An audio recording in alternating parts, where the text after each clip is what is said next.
नमस्कार, कैसे हैं? मैं योग योगेश्वर काल भैरव मंदिर परिवार से आपका स्वागत करता हूं। बंधुओं, लोगों ने पूछा कि भई ये नज़र दृष्टि क्यों, क्या लगती है और क्यों होती है, कैसे लग जाती है? तो मैं योग योगेश्वर काल भैरव मंदिर परिवार से आपका स्वागत करता हूं। आपके इन जिज्ञासाओं का जवाब देना चाह रहा हूं। नज़र बाधा, जिसे दृष्टि दोष कहते हैं, जिसे साइंस में नेगेटिव ऊर्जा, नकारात्मक ऊर्जा कहते हैं। यह ऊर्जा होती क्यों है? क्यों उत्पन्न होती है? इसके पीछे कारण क्या है? तो आज इसी विषय पे छोटा-सा एक हमारी अल्प जानकारी मैं आपको दे रहा हूँ। देखिए, शक्तियाँ सदैव तटस्थ होती हैं। आप जिस भी प्रकार के विचार रखेंगे, उसका सीधा संबंध आपकी धारणा से है। और अगर आपने धारणा किया, तो शक्तियाँ ज़रूर उत्पन्न होंगी, चाहे वो सकारात्मक शक्ति हो या वो नकारात्मक शक्ति हो।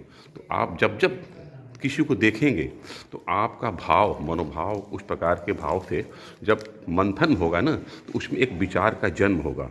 और यह विचार ईर्ष्यावश भी हो सकता है, द्वेषवश भी हो सकता है। यदि कोई आपका शत्रु है, आपसे उससे शत्रुता है, अगर दुश्मनी है, तो आप उसके लिए एक अच्छी भावना नहीं रखेंगे। आपके मन में उसके लिए नकारात्मक भावनाएँ आएँगी। अरे वाह!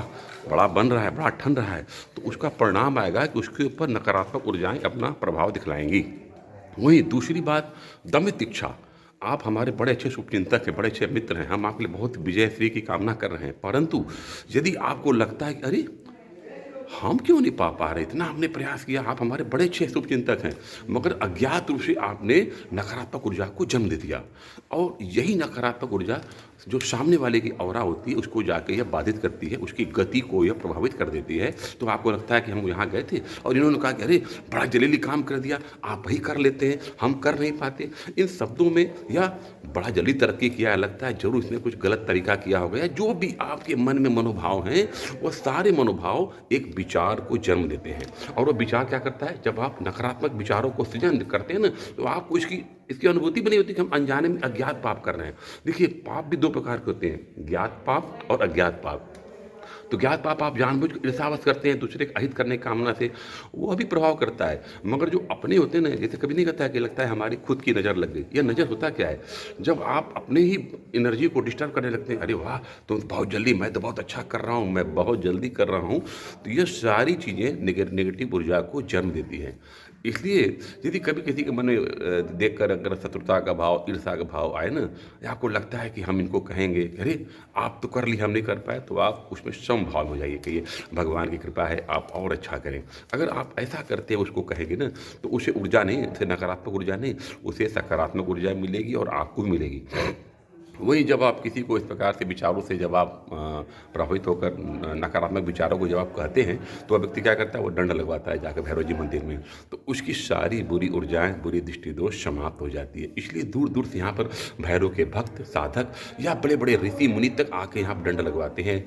क्यों लगवाते हैं? क्योंकि जब आप ईड़ा पिंगला सुषुम्ना को स्वस्थ करने का एक बहुत बड़ा शक्तिशाली केंद्र काल भैरव है, तो यहाँ पर इसी विचार से आते हैं। तो यह नकारात्मक ऊर्जा सकारात्मक ऊर्जा का बड़ा गहरा संबंध है। हम ज्ञात अपराध करते हैं या अज्ञात अपराध करते हैं, यह विचार का विषय है। हाँ, कुछ भी हो, ऊर्जा निकलेगी जरूर, क्योंकि ऊर्जा का संबंध सीधा हमारी धारणा से होती है। धारणा का संबंध सीधा शक्ति को गति प्रदान करना या बाधित प्रदान करना होता है। मैं योगी योगेश्वर काल भैरव मंदिर परिवार से अपने महान पूर्वजों गद्दी से आपका स्वागत करता हूँ। हमारे पूर्वज यहाँ 300 वर्षों से अधिक समय से मंत्रों की साधना कर रहे हैं। मैं उस परिवार से हूँ और भगवान ने जो हमें अनुभूतियाँ दी हैं, मैं वो करता हूँ। हम लोग यहाँ पर दंड लगाते हैं, दंड उठाओ, झाड़िए, ये दंड लग रहा है, इसमें भैरव के मंत्रों का प्रयोग है। और उस मंत्रों में उद्देश्य यही है कि जीवन में सुख शांति समृद्धि है। तो जब जब भैरव का दंड लगता है, नाना प्रकार की व्याधियों का शमन होता है, यही मर्म है। और ये जो पीठ पर लग रहा है, यह हमारी ईड़ा पिंगला सुषुम्ना को स्वस्थ करता है। और यह हमारे महान पूर्वज क्या करते थे। तो आज जब भी कभी आप बाबा के दरबार में, धरो दंड अवश्य लगाए। नमः पार्वती पते हर हर महादेव।